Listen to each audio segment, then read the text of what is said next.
Hello दोस्तों, आज हम लोग देखेंगे ब्रिटिश शासन का भारतीय अर्थव्यवस्था पर क्या क्या प्रभाव देखने को मिलता है। इस टॉपिक से जितना भी क्वेश्चन है वो सारा हम आज कलेक्ट करके आप इस वीडियो में हम लाए हैं। आइए देखते हैं। पहला क्वेश्चन है, अंग्रेजी शासन का प्रभाव किस क्षेत्र में अधिक पड़ा? तो आर्थिक में देखने को मिलता है सबसे ज़्यादा। नंबरिंग आपका गलती लिखा गया है, कोई बात नहीं है, पर क्वेश्चन सब है। भारत में अंग्रेजी को लूट किस महत्वपूर्ण घटना के बाद हुई? तो भारत में अंग्रेजों का लूट किस घटना के बाद हुआ? वो था महत्वपूर्ण लड़ाई प्लासी का युद्ध। प्लासी का युद्ध कब हुआ था? तो 1757 में। प्लासी का मैदान कहाँ है? तो बंगाल में। नेक्स्ट है, भारत में रेल लाइन किसने बिछवाई थी? तो भारत में रेल लाइन बिछवाई थी जॉर्ज क्लार्क। तो उस समय भारत के गवर्नर जनरल था डलहौजी और बिछाई था जॉर्ज क्लार्क ने।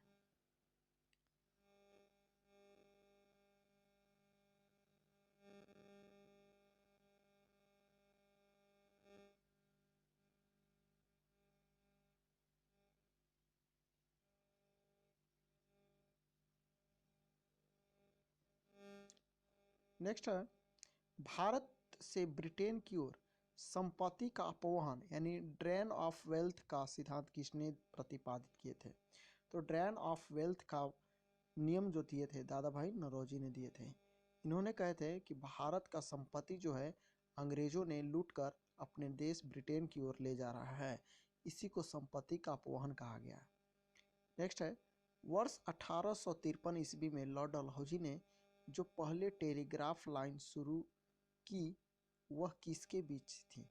तो डलहौजी ने 1853 में टेलीग्राफ लाइन शुरू किया गया था, वो कलकत्ता और आगरा के बीच किया गया था। नेक्स्ट है, भारत में ब्रिटिश भू राजस्व प्रणाली किसने अधिक लाभ प्राप्त किया? तो थे जमींदार लोग यहाँ का।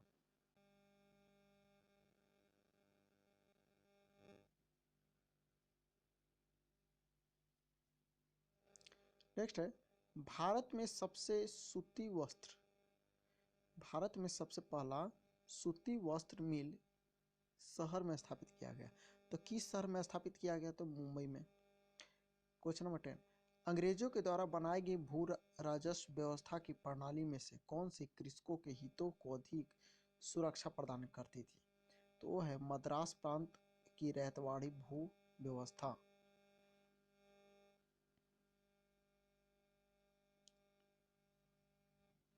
नेक्स्ट है, किसके द्वारा बंगाल और बिहार के अस्थायी बंदोबस्ती शुरू किया गया था?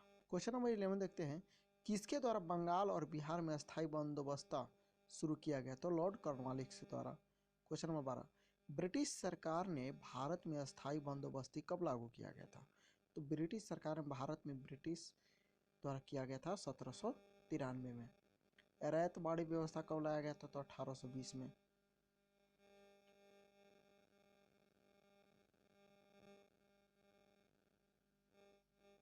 क्वेश्चन नंबर 14, पहली बार औपचारिक रूप से महालवाड़ी प्रथा कब शुरू किया गया था? तो महालवाड़ी प्रथा 1822 ईस्वी में शुरू किया गया था। क्वेश्चन नंबर 16, अंग्रेजी शासन काल में भारत का कौन सा क्षेत्र अफीम उत्पादक के लिए सबसे प्रसिद्ध था? तो था अपना बिहार। क्वेश्चन नंबर 17 बोल रहा है कि 18वीं सदी में बंगाल में वस्त्र उद्योग के पतन के लिए उत्तरदायी कारण क्या था? तो वस्त्र उद्योग के उत्तरदायी था ब्रिटेन को निर्यात करने वाला माल पर उच्च तटकर लगाना।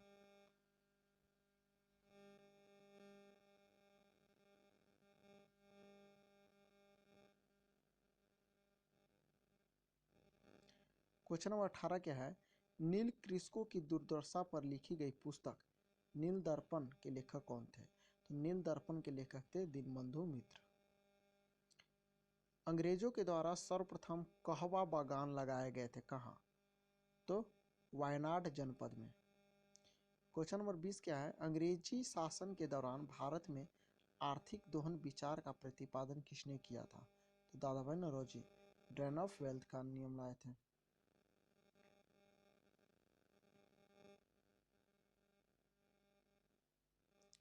क्वेश्चन नंबर 21 क्या है, भारत में अंग्रेजों के समय प्रथम जनगणना किसके शासनकाल में हुई थी? तो लॉर्ड मेयो के शासनकाल में। Question number 22, sir Thomas Munro ने भू राजस्व व्यवस्था संबंधित किया कहाँ? तो रैतवाड़ी। तो सर टॉमस मुनरो ही सबसे पहले रैतवाड़ी बंदोबस्ता का भू राजस्व लाया था। भारत में प्रथम रेल लाइन 1853 में किनके बीच बिछाया गया? तो मुंबई से थाने के बीच।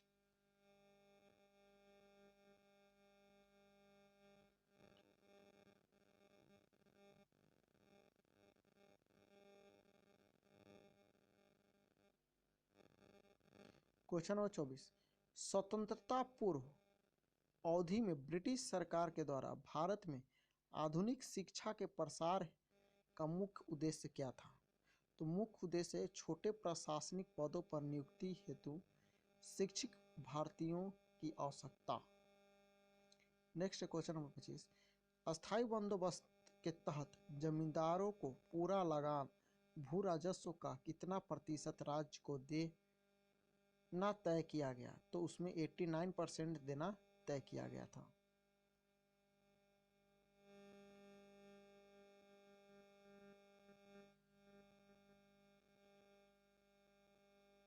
क्वेश्चन नंबर 27 है कि उत्तरी भारत में भूमि कर व्यवस्था का प्रवर्तक, the father of land settlement in northern India किसे कहा जाता है? तो था मार्टिन वर्ड। क्वेश्चन नंबर 28, समस्त अंग्रेजी भारत की सर्वाधिक भूमि पर 51% भूमि पर अपनाई गई भू राजस्व व्यवस्था क्या कहा गया? तो रैतवाड़ी व्यवस्था कहा गया। क्वेश्चन नंबर 29, भारत में उपनिवेशी काल में लिटली आयोग 1929 में लाया गया था। क्यों लाया गया था? इसका उद्देश्य था श्रमिक मौजूदा परिस्थिति पर प्रतिवेदन पर सिफारिश प्रस्तुत करना।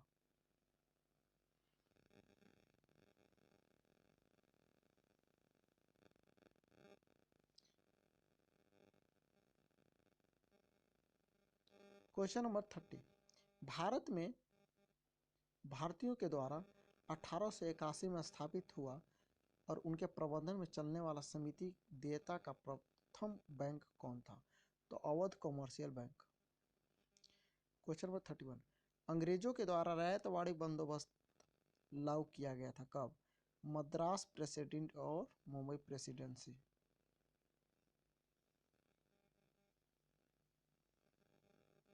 क्वेश्चन नंबर 32, भारत में उपनिवेशी शासन के संदर्भ में 1883 में पारित इल्बर्ट बिल का उद्देश्य क्या था?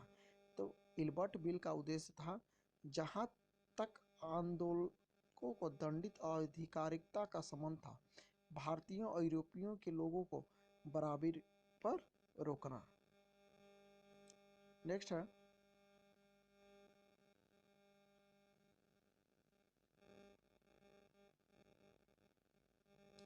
क्वेश्चन नंबर 34, ब्रिटिश शासन के दौरान भारत में उद्योग का कोई स्वतंत्र विकास नहीं हुआ। इसका कारण क्या था? तो भारी उद्योगों का अभाव था, इसलिए यहाँ पर कोई भी स्वतंत्र विकास नहीं हुआ। क्वेश्चन नंबर 35, यद्यपि भारत के व्यापार पर 1853 के चार्टर एक्ट के द्वारा कंपनी के एकाधिकार को समाप्त कर दिया गया था, परंतु फिर भी वस्तुओं का व्यापार केवल कंपनी के लिए ही सुरक्षित रख दिया गया था। क्या? चाय के लिए केवल। चाय का क्या था? एकाधिकार को समाप्त नहीं किया गया था।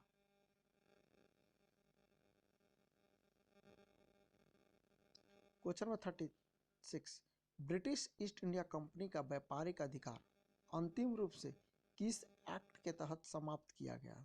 तो 1833 के चार्टर एक्ट के अधिकार के तहत ब्रिटिश ईस्ट इंडिया कंपनी का व्यापारिक अधिकार का अंतिम रूप से खत्म कर दिया गया था। क्वेश्चन नंबर 37, स्थायी बंदोबस्त 1793 के अंतर्गत जमींदारों से अपेक्षा की गई थी कि वे खेतीहरों को पट्टा जारी करेंगे। अनेक जमींदारों ने पट्टा जारी नहीं किए। इसका कारण क्या था? इसका कारण था कि जमींदारों के ऊपर कोई सरकारी नियंत्रण नहीं था।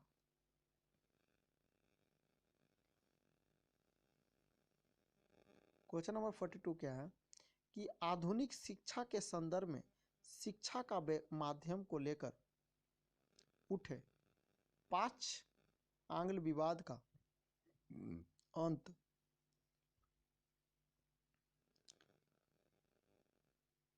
अंत मैकाले के पत्र 1835 में इसके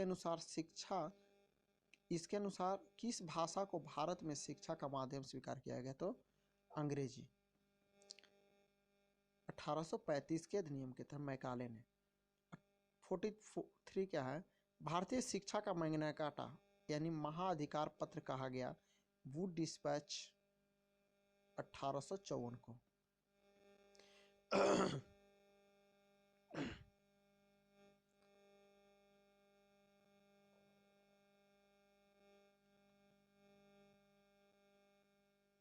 क्वेश्चन नंबर 44 क्या है?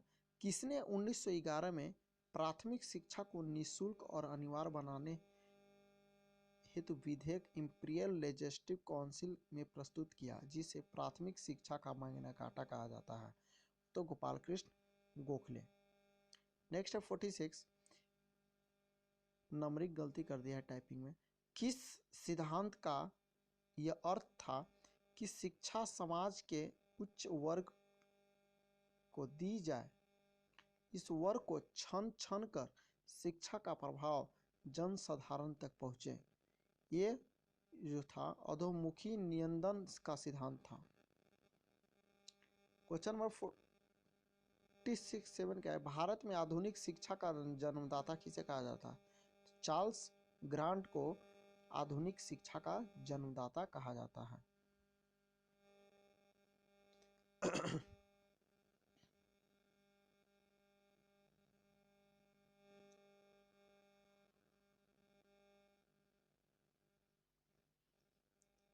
नेक्स्ट है हिंदू कॉलेज कलकत्ता 1817 में जो पाश्चात्य पद्धति पर उच्च शिक्षा देने का प्रथम कॉलेज था, जिसका धार्मिक शिक्षा से कोई संबंध नहीं था, की स्थापना किया गया था डेविड हेयर के द्वारा। नेक्स्ट है भारत में अनौद्योगिकरण डी इंडस्ट्रियलाइजेशन यानी प्राकु औद्योगिकरण की अवधि था 1800 से लेकर 1850 तक। नेक्स्ट है भारत में आधुनिक उद्योग की स्थापना कब किया गया? तो 1850 ईस्वी में आधुनिक उद्योग की चर्चा की गई थी।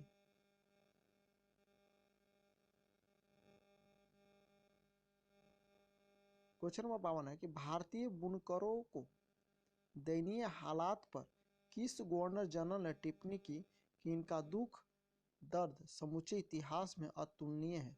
कपड़ा बुनकर की हड्डियों से भारत की धरती सफेद हो गई, यानी भारत की धरती किससे सफेद हो गया? हड्डियों से। तो इसका है विलियम बेंटिंग। यही बोला था कि भारत की जो हड्डियों से भारत सफेद हो गई थी। नेक्स्ट है 43, बैप्टिस्ट मिशनरियों की त्रिमूर्ति Joshua Marshman, William Carey, William Ward ने श्रीरामपुर को अपना कार्य क्षेत्र चुना, जिस कारण उसे श्रीरामपुत्रई के नाम से भी जाना गया। यह श्रीरामपुर कहाँ स्थित है? तो बंगाल में।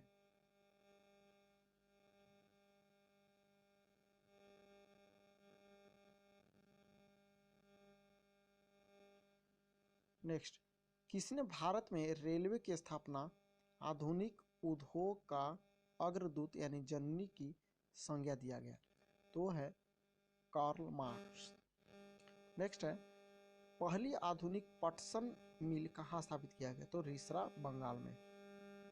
नेक्स्ट है पहले आधुनिक लोहा इस्पात उद्योग की स्थापना कहाँ हुई? तो बिहार में।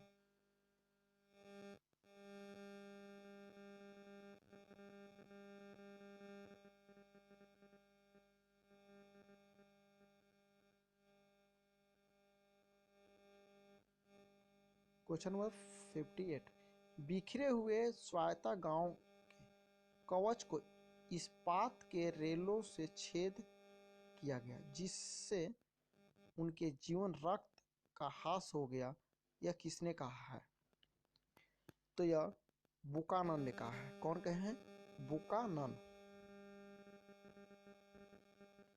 क्वेश्चन नंबर 60, हमारी पद्धति बहुत कुछ स्पंज की तरह काम करती है। यह गंगा के तटों से सभी अच्छी चीजों को सोख लेती है।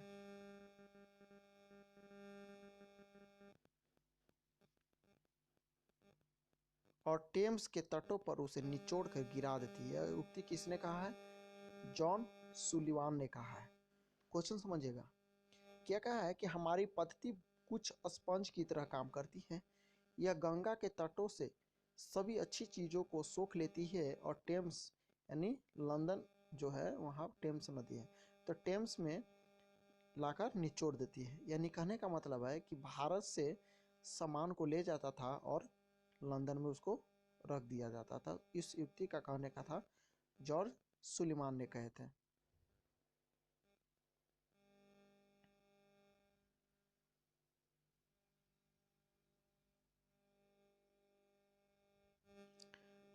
नेक्स्ट है, कांग्रेस के किस अधिवेशन में पहली बार कांग्रेस के द्वारा मौलिक अधिकार और राष्ट्रीय आर्थिक कार्यक्रमों से संबंधित प्रस्ताव पारित किया गया था? तो कराची अधिवेशन 1931 में।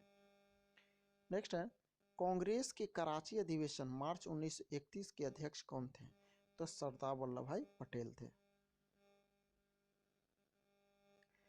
नेक्स्ट है, 20वीं सदी के पूर्वार्ध में देश का भीषणतम अकाल 1942-43 में कहाँ पड़ा? तो बंगाल में।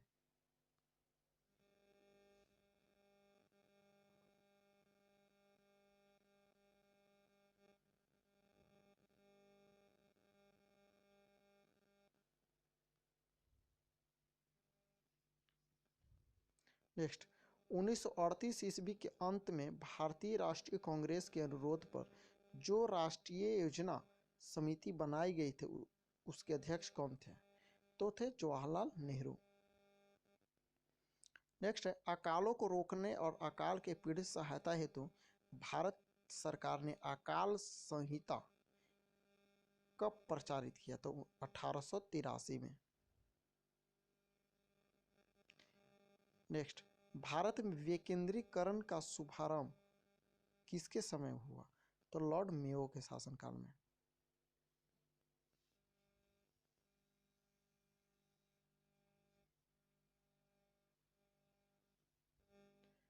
नेक्स्ट है, रेल विभाग के लिए पृथक रूप से रेल बजट कब आरंभ किया गया? तो रेल विभाग के लिए पृथक रूप से रेल बजट आरंभ किया गया था 1925 में। नेक्स्ट है, ब्रिटिश नागरिकों को सर्वप्रथम किस वर्ष भारत में भूमि खरीदने और बसने की अनुमति मिली? तो 1833 में। ब्रिटिश नागरिकों को 1833 में अधिकार दे दिया गया कि भारत में भी भूमि खरीदने और बसने का अधिकार मिल गया। नेक्स्ट है, the economic history of India पुस्तक के लेखक कौन है? तो economic of history of India पुस्तक के लेखक है रमेश चंद्र दत्त।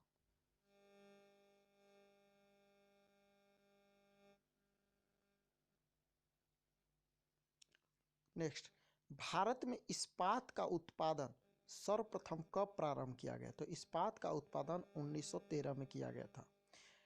नेक्स्ट, दादा भाई नौरोजी ने अंग्रेजों के द्वारा किए गए कार्य को अनिष्टों और अनिष्ट की संज्ञा दी गई है। यह धन के निकास के poverty and British rule India पुस्तक के लेखक कौन है? दादा भाई नौरोजी।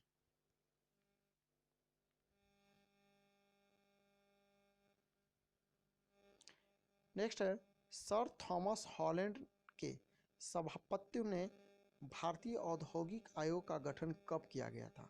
तो 1916 में। नेक्स्ट है, पहला औद्योगिक सम्मेलन किस वर्ष पारित किया गया यानी किस वर्ष किया गया? तो 1907 ईस्वी में। नेक्स्ट है, 1925 में सरकार के द्वारा गठित आर्थिक जांच समिति के अध्यक्ष कौन थे? तो एम विश्वेश्वरैया।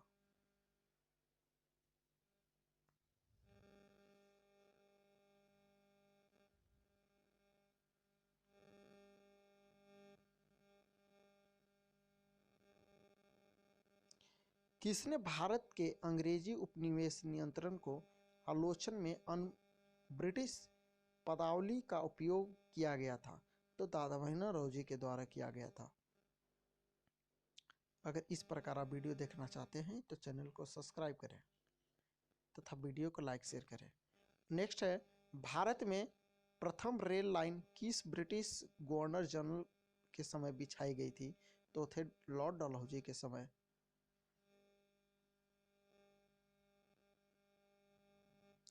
नेक्स्ट है, कौन सा एक भारत में ब्रिटिश उपनिवेशी शासन का परिणाम नहीं था? तो है भारतीय सामंतवाद का विकास।